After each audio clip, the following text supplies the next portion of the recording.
오늘 우리가 읽은 이 성경 구절, 특별히 우리가 성경의 마지막 책이라고 하는 요한계시록에 나와 있는 종말의 모습들, 우리는 종말을 어떻게 맞이하며 종말에 우리는 어떻게 살아야 하는가, 그런 것들에 대해서 우리에게 말씀을 하십니다.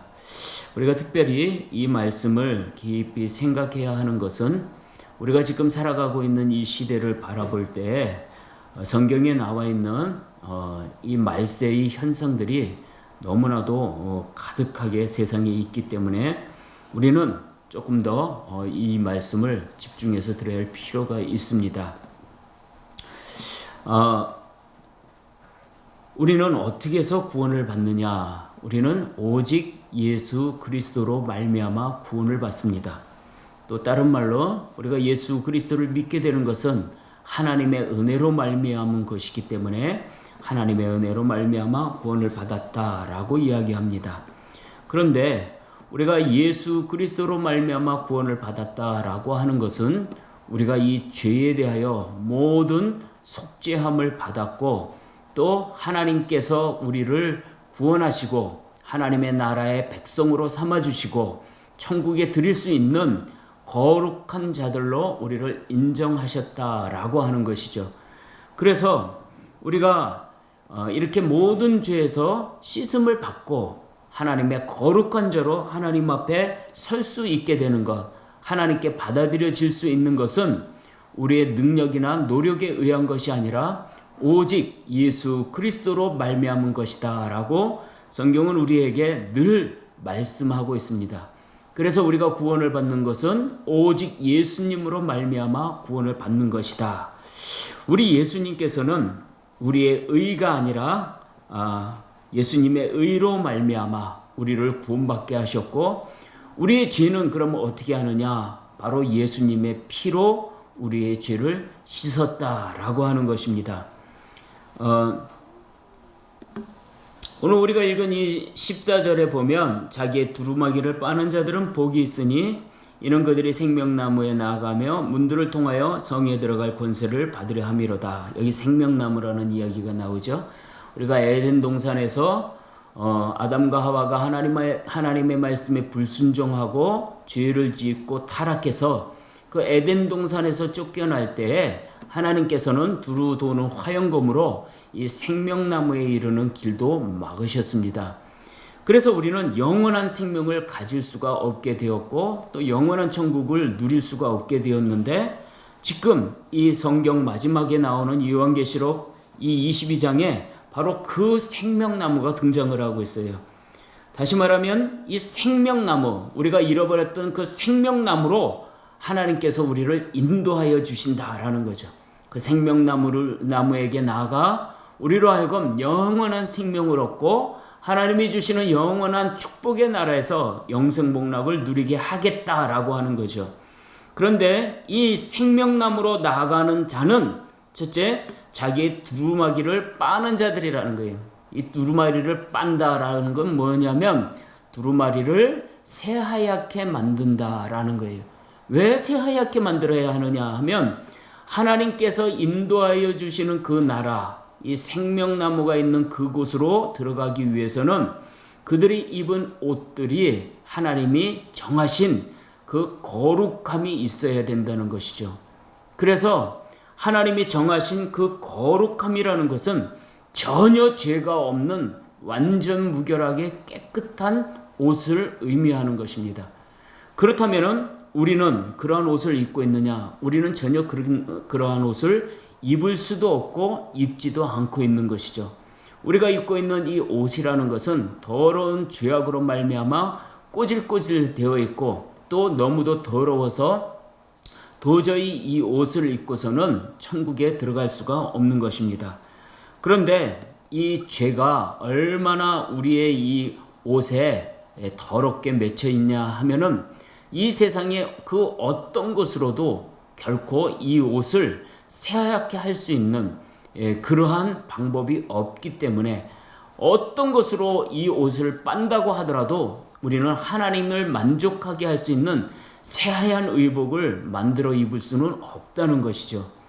그래서 우리는 도덕과 윤리와 또 세상의 어떤 방법과 또 철학과 뭐 여러 가지 세상적인 것을 동원해서 우리가 구원의 길을 찾아보지만, 그러나 우리는 그런 것들을 통해서 하나님이 인정할 만한 아주 새하얀 의복을 만들어 입고 들어갈 수는 없다는 것이죠. 그런데 성경에는 우리의 옷이 하나님이 인정할 만큼 새하얀 세마포 옷이 될 수 있는 방법이 있다고 우리에게 가르쳐주고 있습니다.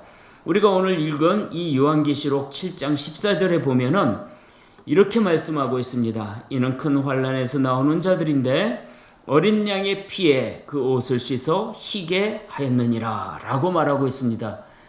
예수 그리스도가 우리의 죄를 대신하여 어린 양으로, 하나님을 만족케 하는 어린 양으로 그 피를 흘리시고 제물이 되어 주셨기 때문에 우리는 이 어린 양이신 예수 그리스도의 피로 말미암아 우리의 의복을 하나님을 만족케 할 수 있는 거룩하고 새하얀 옷으로 빨아낼 수 있게 된다라고 하는 것이에요.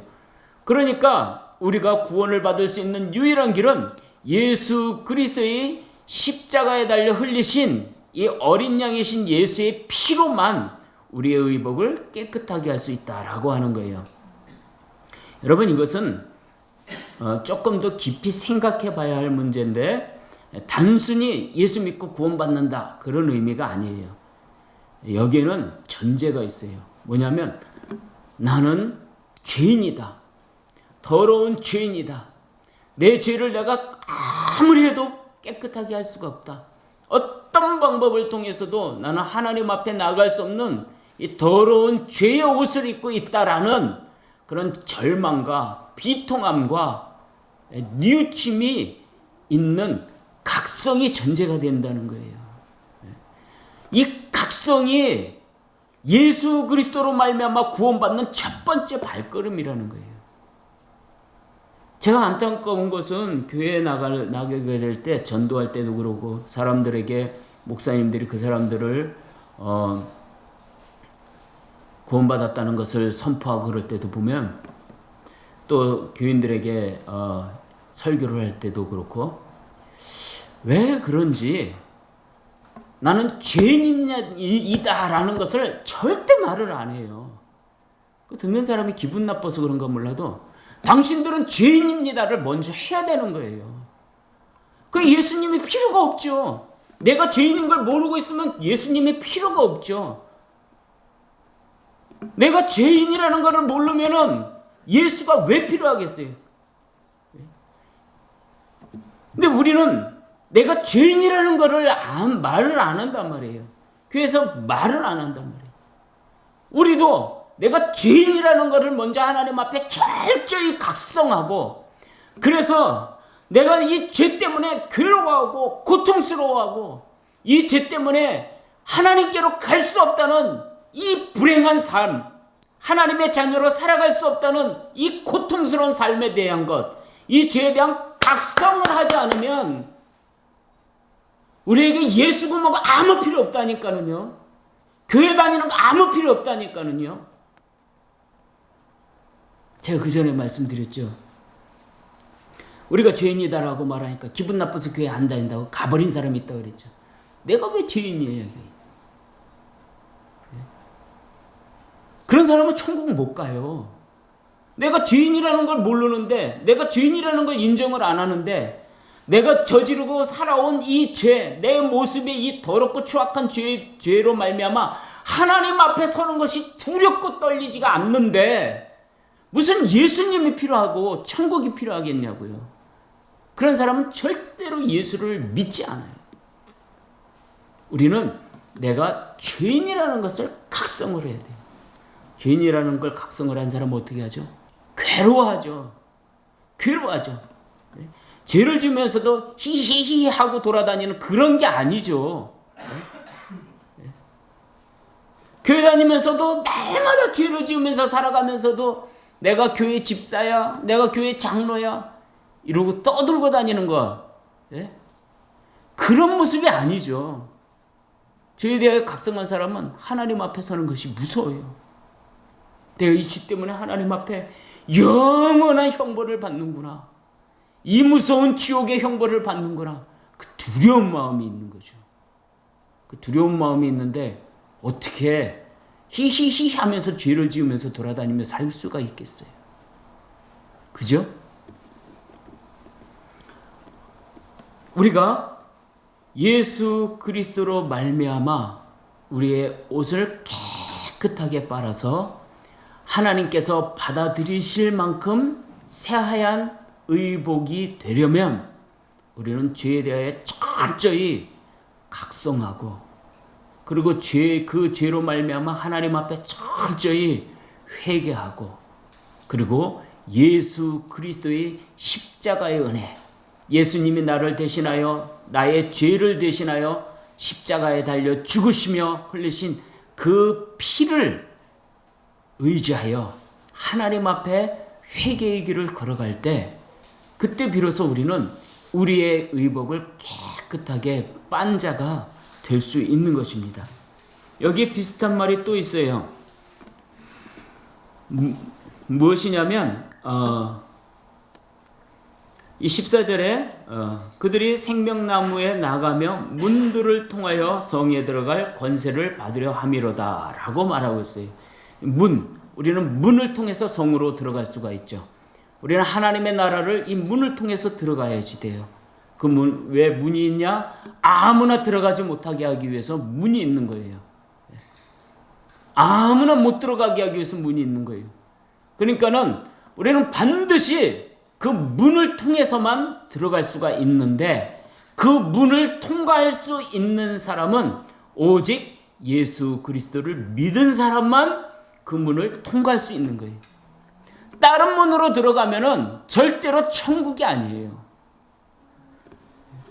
요한복음 10장 7절에서 9절에 보면 이런 말씀이 있어요. 그러므로 예수께서 다시 이르되 내가 진실로 진실로 너희에게 이르노니 나는 양의 문이라. 나보다 먼저 온 자는 다 절도요 강도니 양들이 듣지 아니하였느니라. 내가 문이니 누구든지 나로 말미암아 들어가면 구원을 받고 또는 들어가며 나오며 꼴을 얻으리라. 예수님이 뭐라 그러냐면 나는 양의 문이라 라고 했어요. 양의 문이라는 게 뭐냐면 양들이 들어오고 나가게 하는 문이에요. 양이 그 문을 통해서만 밖으로 나가고 그 문을 통해서만 우리 안으로 들어와서 보호를 받고 목자들의 돌보심을 받을 수 있게 되는 거죠. 다시 말해서 우리가 천국에 들어가는 것은 꼭 이 문을 통해서만 들어갈 수가 있는데, 아무 문으로 들어간다고 다 천국 가는 게 아니에요. 석가의 문으로 들어간다고 천국 가는 것도 아니고, 마음의 문으로 들어간다고 천국 가는 것도 아니에요. 내가 착한 일을 한다고 해서 천국으로 들어가는 문이 아닌 거예요. 우리가 천국으로 들어가는 유일한 문은 오직 예수 그리스도를 통한 문밖에는 없다고 성경은 이야기를 해요. 그러니까 우리는 오직 예수 그리스도를 믿음으로 말미암아 천국으로 들어가는 문을 들어갈 수가 있게 되는 것이죠. 그래서 우리는 이 예수 그리스도를 믿음으로 천국 문을 들어가고 영원한 생명을 얻는 생명나무에 이를 수 있게 되는 것이요, 예수 그리스도가 나의 죄를 대신하여 십자가에 달려 죽으시며 흘리신 그 피로만 우리는 나의 죄를 씻고 하나님의 자녀로 인정받을 수 있는 새하얀 세마포 옷을 입을 수 있게 되는 것이죠. 그런데 오늘 우리가 읽은 이 성경 말씀에는 우리가 이런 구원을 받았을 때 우리에게 하시는 말씀이 있어요. 그게 뭐냐면 내가 너희들을 구원한 구원의 자리를 떠나지 마라 라는 거예요. 구원의 자리를 떠나지 마라. 오늘 우리가 읽은 이 말씀의 11절을 보니까 불의를 행하는 자는 그대로 불의를 행하고 더러운 자는 그대로 더럽고 의로운 자는 그대로 의를 행하고 거룩한 자는 그대로 거룩하라. 이게 명령형으로 되어 있으니까 다행이지, 만약에 이게 명령형이 아니고 과거형으로 되어 있다라든가 미래형으로 되어 있다 그러면은 우리는 구원을 못 받을 거예요. 이 무슨 말이냐면 이 하나님께서 말세에는 더 이상 회개할 기회도 배교할 기회도 주어지지 않는 시간이다라는 거예요. 여러분, 우리 이 세상이 말세 지말이라고 해요. 이 세상이 끝날 날이 다 돼가요. 하나님이 심판하실 날이 다 돼가요. 근데 어느 만큼 가까이 왔는지 아무도 몰라요. 놀라운 거는 성경에는 우리가 생각하는 것 이상으로 가까이 와 있으니까 너희들은 항상 정신 차리고 있으라는 거예요. 우리가 생각할 때는 아직 저기 멀리 있네 라고 생각을 하는데 실제로 하나님은 내 바로 코앞에다가 심판의 날을 정해놨을지 아무도 모른다는 것이에요. 앞으로 2년 3년은 더 가겠네 라고 생각을 하고 있는데 하나님은 오늘 밤에 세상을 끝낼 수도 있다는 것이에요. 그러니까 그따위 생각 가지고 세상 살지 말라는 거예요. 정신을 바짝 차리고 살라는 거예요. 이것이 실제로 우리 삶에서 늘 일어나고 있죠. 어떻게 해요? 여러분, 이 지구가 멸망하는 건 언젠지 우린 몰라요. 그러나 우리가 개인이 인생의 끝은 오늘 밤이 될 수도 있어요. 잠시 후가 될 수도 있어요. 아무도 모르는 거예요.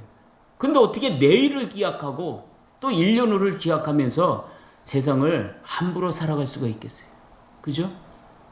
하나님은 그 말씀을 하시는 거예요. 너희에게 또다시 기회가 없을 수 있다 이거예요.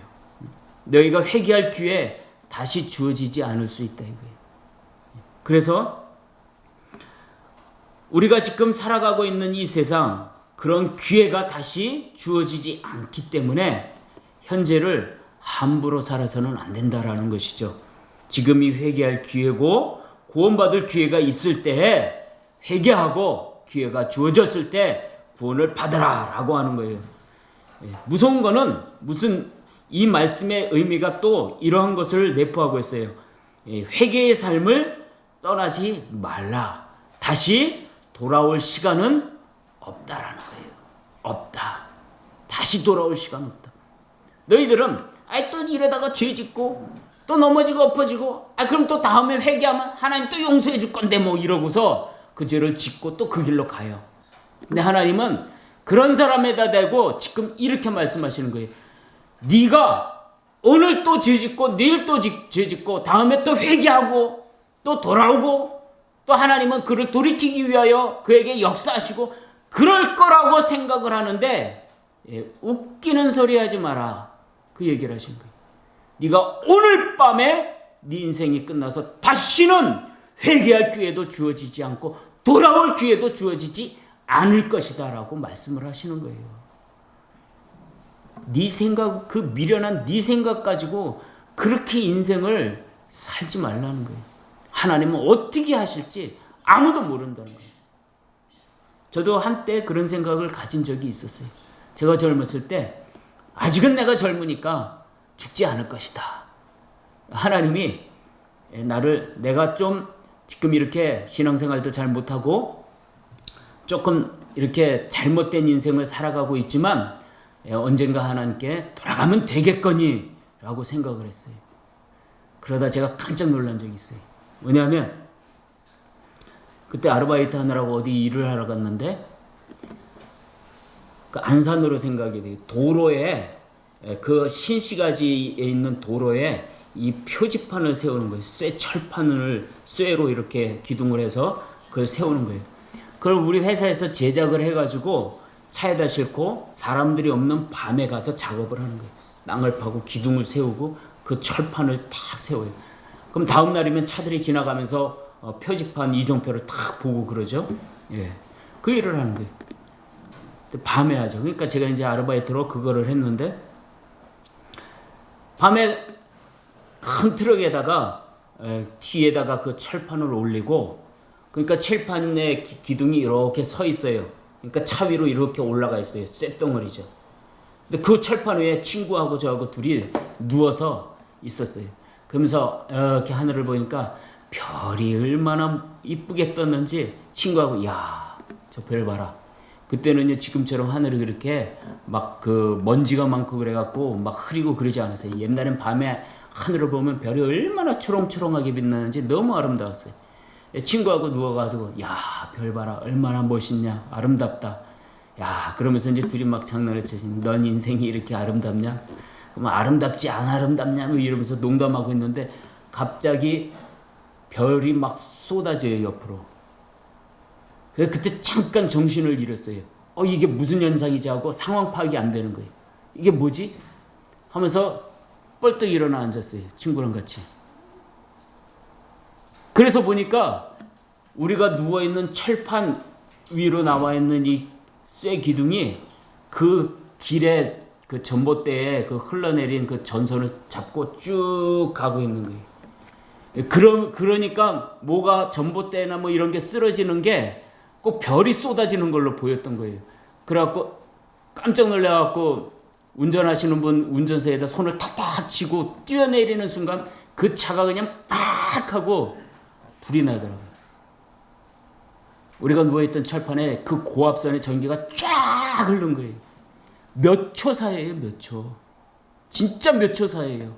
제가 그날 거기에서 오징어 포가 될 뻔했었어요. 구운 오징어. 친구하고 둘이서 즉사할 뻔한 거죠. 그때 등에 식은땀이 쭉 나더라고요. 아, 사람이 이렇게 순식간에 죽는구나. 그때 생각나는 게 하나님, 그 생각이 나더라고요. 하나님 잘못했어요.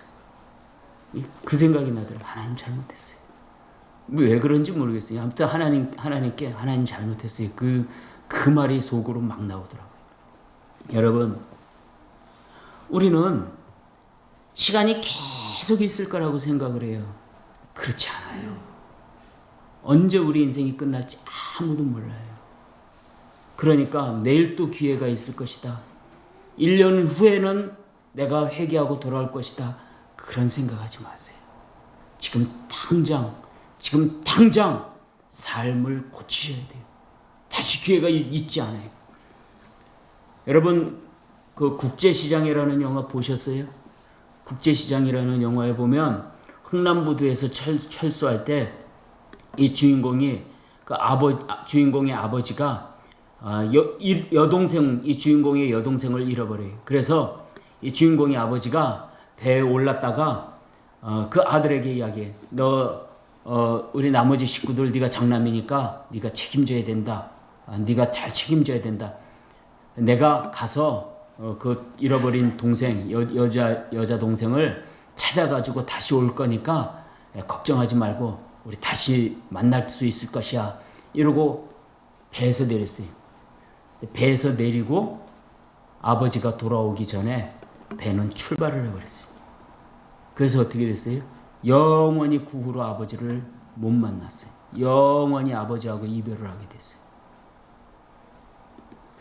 여러분, 우리는 우리의 인생에 있어서 이 믿음의 끈을 놓고 하나님 앞에 신앙생활을 이렇게 뜨문뜨문하면서 인생을 살아가면서 우리는 늘 생각해요. 다음에 잘하면 되지. 다음에 잘하면 되지. 다음에 회개하면 되지. 다음에 또 기회가 있을 것이지. 내가 아직은 젊은데, 아직은 세상이 끝나지 않았으니까, 아직은 내가 죽을 것 같지 않으니까 라고 하면서 우리는 이렇게 배에서 내리는 삶을 살고 있다는 거예요. 그러나 여러분, 다시는 그 배에 탈 기회가 주어지지 않았어요. 우리가 그럴 수 있다는 것을 잊지 말아야 되는 거예요.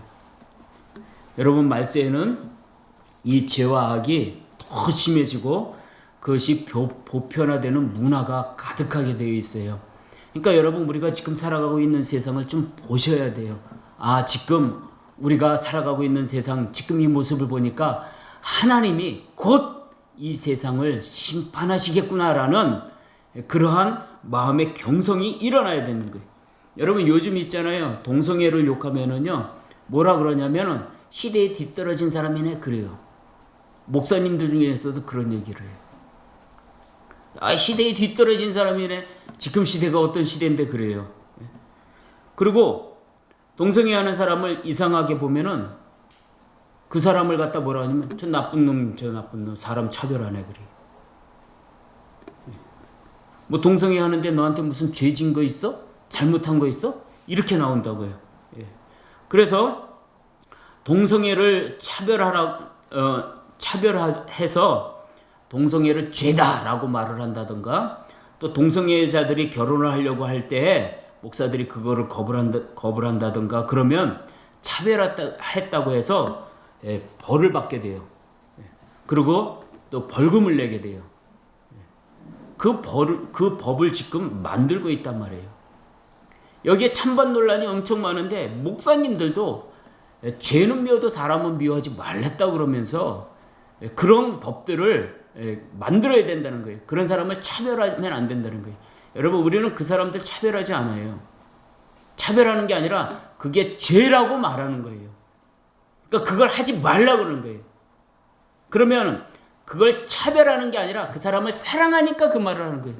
너 그런 짓을 하면은 너 인생이 망가져. 하면 안 돼. 하나님이 그런 자들을 용서하지 않으셔. 그러니까 너 그런 것을 끝내야 돼.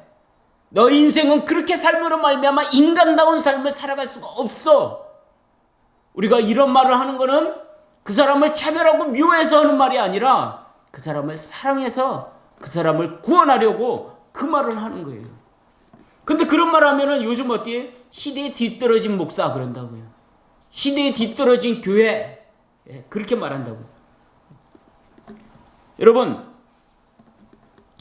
우리들은 그러한 세상과 구별이 되어야 돼요. 여러분, 세상이 그러한 모습을 가지고 있는 것을 보면서 요즘 어떤 법을 만드냐? 어저께 그 뉴스 보니까는 이번에 퀴어 축제 몇 날 며칠부터 며칠까지 한다라고 공고가 나왔어요. 박원순 씨 죽었는데도 그 퀴어 축제 한다고 공고가 나왔어요. 그거 왜 그래요? 그 박원순이 혼자 한 일이 아니에요. 지금 세상의 문화가 그렇게 돼버렸다는 거예요. 그건 무슨 얘기예요? 온 세상이 죄가 보편화되어 있고 타락한 문화가 이 세상을 다스리고 있고 그것이 당연한 것이 되는 세상이에요. 그건 뭐예요? 소돔과 고모라 같은 성이 되어버린 거예요. 그런 세상이 되어버린 거예요. 하나님께서 심판하실 수밖에 없는 그런 세상이 되어버렸다는 거죠. 이번에 법을 만들어요.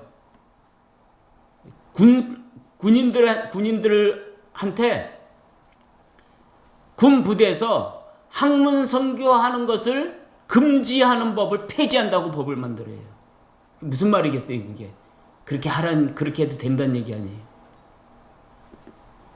이게 여러분, 이 세상이 어느 정도인지 여러분 잘 보셔야 돼요. 정신 못 차리고 살면 안 돼요. 예? 여러분, 그러한 세상 가운데서 하나님은 우리를 교회로 불렀어요. 교회라는 건 여러분들을 교회라고 하는 거예요. 이 에클레시아라고 하는 말은 세상과 구별하여 뽑았다는 거예요. 세상과 성별되었다라고 하는 거예요. 여러분들은 세상하고 똑같이 살지 않는단 말이에요. 세상하고 똑같지 않단 말이에요. 세상과 완전히 구별되어 있단 말이에요. 예? 밤과 낮처럼 구별이 되어 있어요. 그래서 우리가 내가 있는 곳은 어느 곳이든지 세상 사람들과 나는 완전히 다르게 보여야 돼요. 세상 사람들하고 똑같이 보이면 안 된단 말이에요. 그거는 교회가 아니에요. 그거는 기독교인이 아니에요. 그건 하나님의 자녀가 아니에요. 교회라는 말은 세상과 구별되었다는 거예요. 성별되었다는 거예요. 하나님의 자녀로 세상과 완전히 다른 모습이라는 거예요. 그래서 우리는 세상 가운데 어디가 있든지 사람들이 딱 보고 알아요. 아유, 우리하고 다르네. 아유, 우리는 깜깜한데 저 사람은 빛이네. 완전히 다르게 보여야 내가 그리스도인이고 교회라는 거예요. 세상과 구별되지 않는 그것은요, 교회가 아니에요. 그럼 세상과 구별되지 않는 세상 사람들처럼 살고 세상 쫓아다니면서 사는 사람은 가라지라고 하는 거예요. 염소라고 하는 거예요.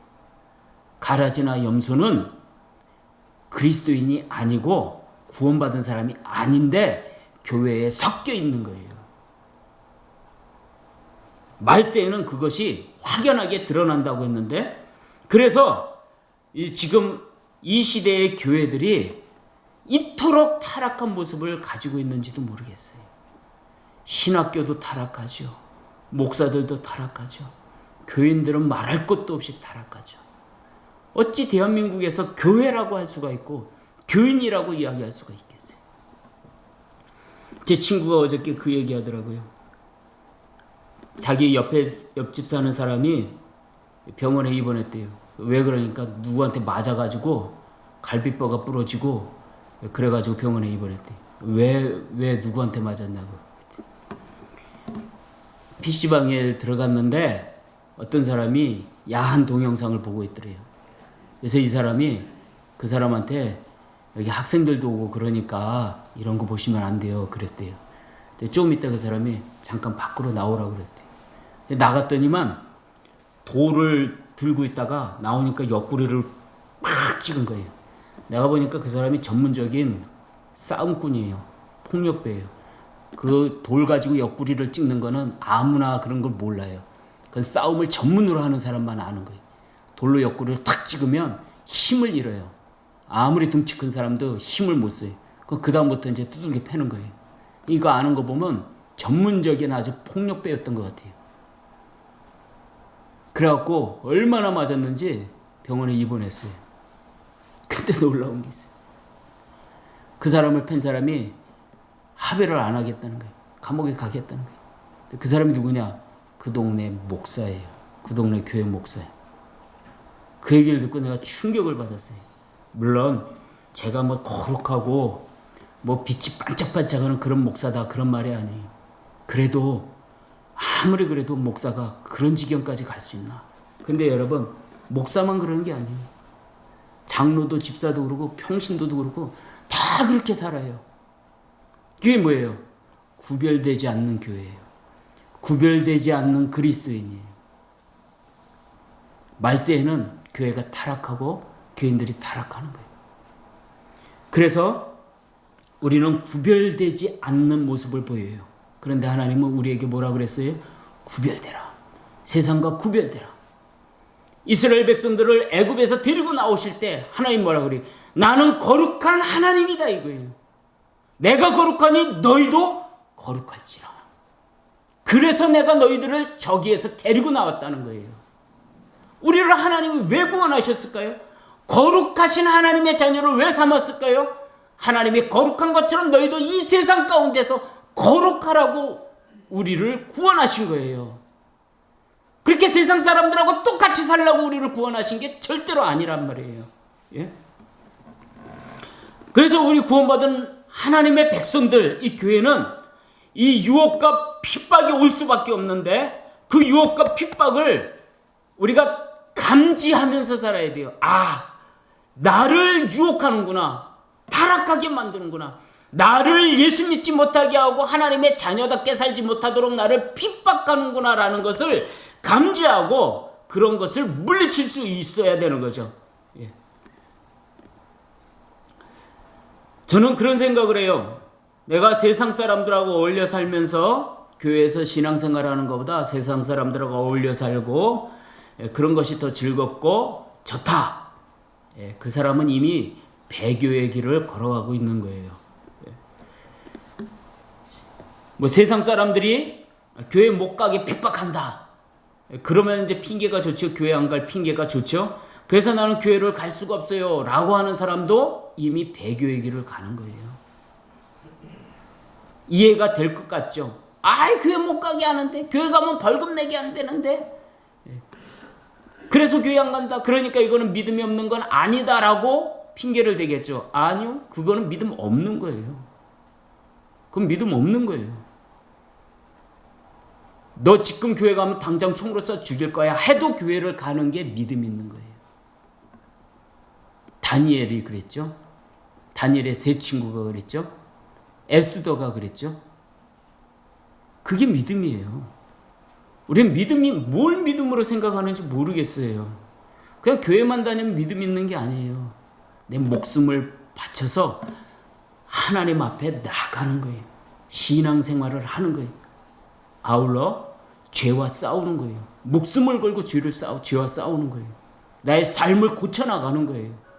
그게 기독교인이고 그게 믿음이고 그게 구원받은 사람의 모습이고 하나님이 그렇게 하려고 우리를 구원하시고 부르신 거예요. 그렇다면 우리는 우리의 모습을 좀 돌아봐야 하겠죠. 여러분, 다니엘의 세 친구나 에스더는 다 이러한 믿음을 가진 사람들이었어요.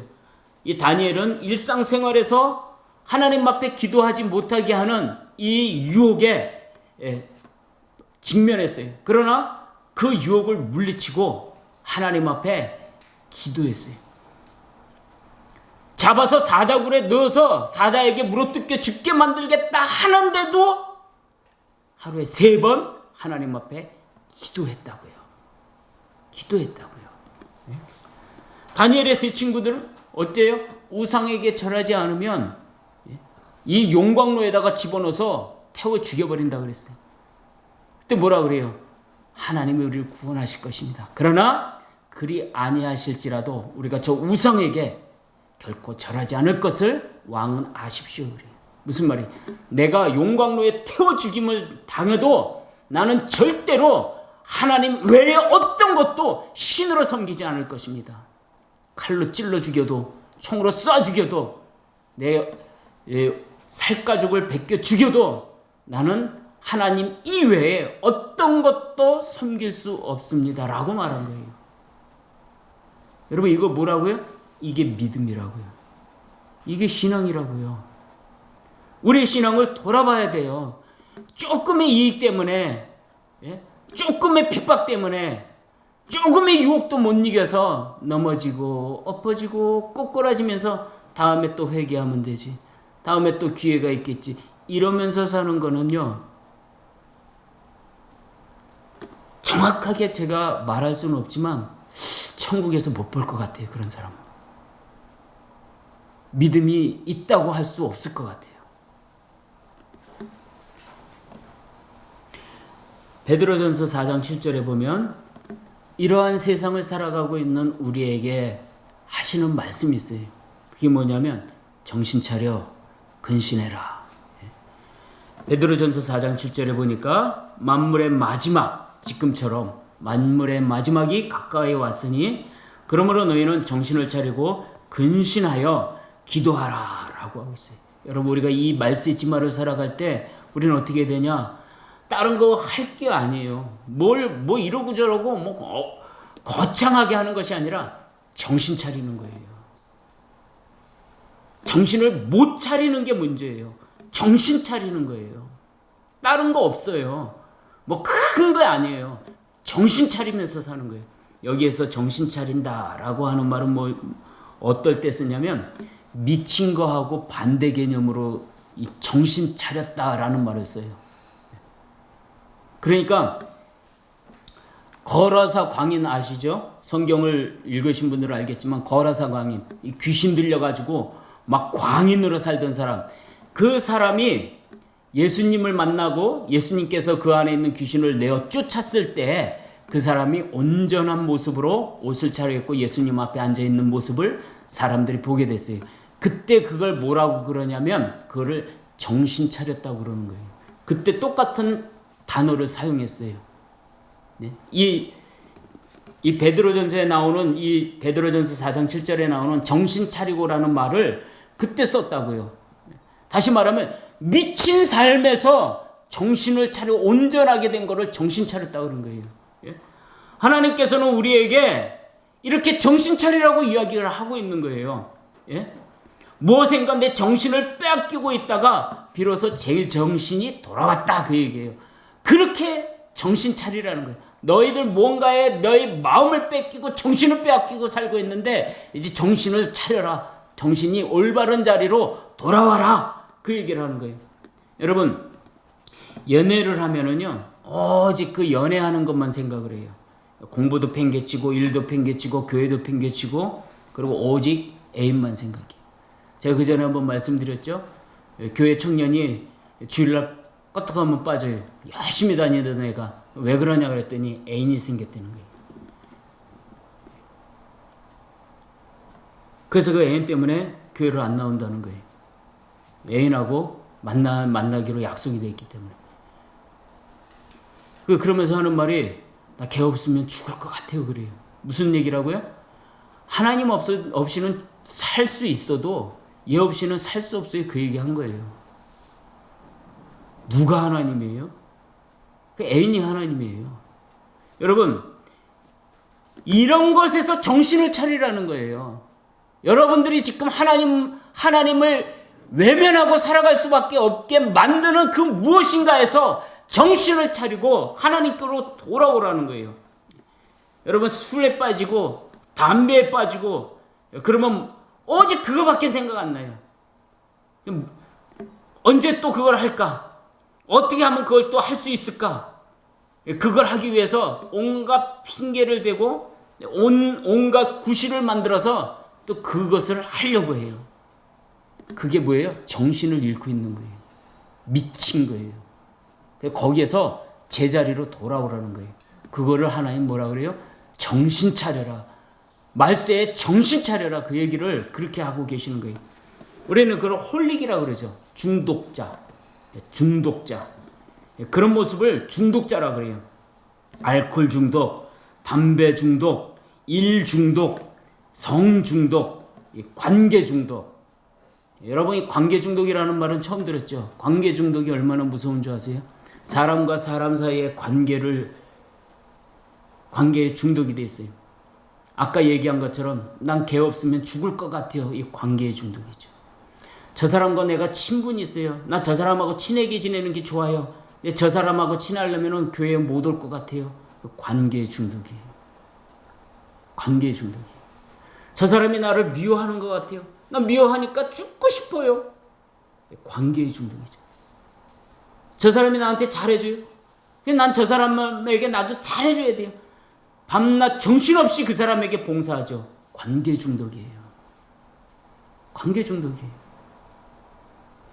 그거를 우리는 중독자라고 이야기하는 거예요. 이 중독에 걸리면은요, 우리는 다른 모든 것을 팽개치게 되어 있어요. 오직 내가 중독된 그것밖에는 생각을 안 하는 거죠. 그래서 우리는 결국 이러한 중독으로 말미암아 우리의 영혼이 침체가 되고 또 이런 중독에 빠져서 우리의 영혼이 파멸이 되는 거예요. 우리의 인생은 파괴가 되고 우리의 삶은 비참하게 인생이 끝나게 되는 것이죠. 이 말세에는 이런 홀릭의 시대라고 그래요. 중독의 시대라고 이야기를 해요. 그래서 이런 시대를 살아가고 있는 하나님의 백성, 성도들도 이러한 죄, 이런 홀릭에 빠지게 된다라고 하는 거예요. 그렇기 때문에 하나님의 말씀이 뭐라고 해요? 정신 차려라라고 말하는 거예요. 정신 차려라. 너희들 세상에 죄에 중독이 되어가고 있다. 세상에 죄에 중독되어 있다. 정신 차려서 제정신으로 돌아와라. 세상에 미쳐있다. 세상 일에 미쳐있다. 세상의 즐거움에 미쳐있다. 세상의 유혹에 미쳐있다. 이제 정신 차려서 제자리로 돌아오라. 그게 하나님이 하나님의 백성들에게 하시는 말씀이에요. 그런 의미로 정신 차려라 라고 이야기를 하고 있는 거예요. 정신 차려라. 예. 또 다른 말로 하면 이런 거예요. 우리가 어렸을 때 학교 가면은 학교를 가야 되는데 아침에 일어나기 힘들죠? 예, 아침에 일어나기 힘들어요. 그러면은 조금 더 자야지, 조금 더 자야지 이런다고요. 그럼 이제 부모님이 특별히 이제 어머니가 야 학교 갈 시간 다 됐어 일어나 그래요. 그럼 조금만 더 자고 그래요. 시간 다 돼가. 그럼 괜찮아 아직 시간 있어. 그러면은 부모님 뭐라 그래? 에이씨 하고 놔둬버려요. 괜찮다니까 조금만 더 자고 일어난다니까 놔둬요. 그러다가 시간이 훅 지나버려요. 그럼 정신이 번쩍 나서 일어나갖고 막 학교 갈 준비를 해갖고 막 챙기고 그러면서 엄마한테 막 원망을 해요. 아니 왜 나 깨워줘야지 왜 안 깨워주냐고. 예? 그죠? 그러면 이제 엄마가 그래. 내가 너 아까 깨웠잖아. 깨웠잖아. 네가 괜찮다며. 좀 더 자다 일어난다며. 예? 그렇게 얘기해요. 그럼 뭐라 그래요? 그래도 깨웠어야지 그래요. 그래도 깨웠어야지. 여러분 우리가 그러고 산다고요. 그래도 나를 깨웠어야지. 예? 나를 쫓아다니면서 따귀를 때리던 다리를 부러뜨리듯이 못하게 했어야지. 그리고 우리를 원망한다고요. 제가 요즘 안타까운 게 그거예요. 골백 번도 더 얘기하는데 또 그러고 또 그러고 또 그래요. 그러면은 저희는요, 마음이 무너져요. 배신감이 느껴요. 그럼에도 불구하고 하나님이 하시니 우리 또 사랑하고 또 권면하고 또 끌어안고 기도하고 하나님 앞에 그래요. 마태복음 25장 1절에서 12절에 보면 열처녀의 비유가 있어요. 이 열처녀의 비유는 10명의 처녀들이 신랑을 맞이하기 위해 혼인잔치에 들어가는 신랑을 맞이하기 위하여 기다리고 있었어요. 기다리고 있는데 그 중에 5처녀는 슬기로워서 등잔에 기름을 준비했고 미련한 5처녀는 등잔에 기름을 준비하지 않고 있었어요. 그러다가 밤이 늦도록 신랑이 오지 않으니까 등잔에 기름을 준비하지 않은 미련한 5처녀의 등잔이 꺼져갔어요. 등불이 꺼져갔어요. 그러니까 이 미련한 5처녀가 슬기로운 5처녀에게 부탁을 해요. 너희들 그 기름 가져온 거 우리에게 좀 나눠줘라. 우리의 등잔이 지금 꺼지려고 한다. 그러니까 슬기로운 5처녀가 그렇게 말을 해요. 야, 이거 나눠주면 너희도 부족하고 우리도 부족하니까 차라리 파는 자들에게 나가서 사가지고 와라. 그랬어요. 그래서 미련한 5처녀가 그 기름을 사러 간 새에 신랑이 오고 이 지혜로운 5처녀와 함께 혼인잔치에 들어가고 문이 닫혔어요. 뒤늦게 온 이 5처녀가 그 문을 막 두들기면서 그래요. 우리를 들여보내주소서. 우리를 들여보내주소서. 그러니까는 이 신랑이 얘기해요. 이미 문이 닫혔다. 내가 너희들이 누군지 모르겠다. 그러니까 너희들은 이 혼인잔치에 들어올 수 없다. 그러면서 13절에 이렇게 말씀하셔요. 그런즉 깨어있으라. 너희는 그날과 그 때를 알지 못하느니라. 예. 여러분 다 교회를 다녔어요. 이 신랑을 5명이 10명이 다 기다리고 있었어요. 다 교회 다녔단 말이에요. 그런데 이 5처녀는 나갈 필요가 없어요. 5처녀는 나가야만 돼요. 왜요? 5처녀는 등잔에 기름을 준비했고 5처녀는 등잔에 기름을 준비하지 않았어요. 무슨 얘기예요? 우리가 항상 하나님의 은혜 가운데 하나님 앞에 믿음으로 우리의 삶을 그렇게 살아가고 있었다면은 우리 주님이 언제 어느 때 오시더라도 우리는 나갈 필요가 없는 거예요. 예? 나가서 등잔에 기름을 살 필요가 없는 거예요. 예? 그런데 항상 하나님 은혜 가운데 살고 있지 않은 사람들은 수시로 들락날락해요. 등잔에 기름 떨어졌네? 살아나가고. 등잔에 기름 떨어졌네? 또 살아나가고. 예? 죄에 넘어지고 엎어지고 세상 쫓아가고 인생을 잘못 살고 그러면서 들락날락해요. 그러다가 주님을 만나야 할 시간에 주님이 오시는 그 시간에 그 자리에 있지 못해요. 그래서 결국 천국에 들어가지 못하게 된다라고 이야기를 하고 있는 거예요.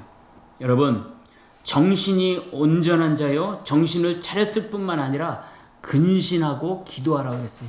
예, 여러분 근신하여 기도하라라고 하는 것 이거는 우리가 인생을 살아가면서 이 말세를 살아가면서 우리가 우리 주님의 나라에 나갈 하나님의 자녀로서의 삶을 살아가면서 꼭 절대로 놓치지 말아야 할 것이 바로 이 근신하는 거예요. 함부로 살면 안 돼요. 함부로 살지 말라는 거예요. 아무렇게나 살지 말라는 거예요.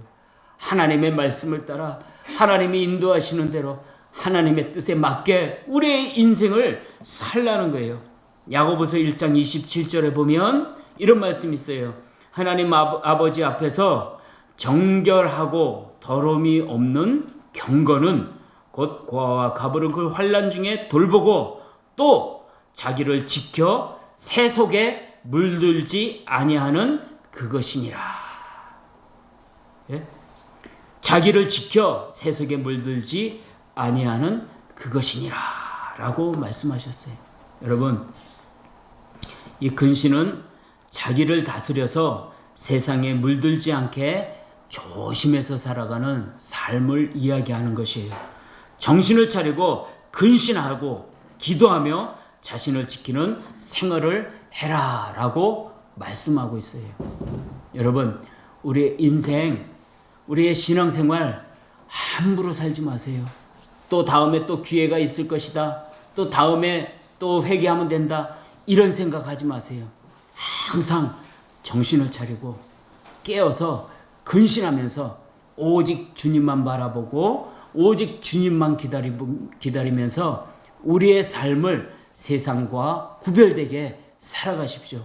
그것이 성도의 삶이고 말세 지마를 살아가는 하나님의 자녀로서의 삶의 모습인 것입니다.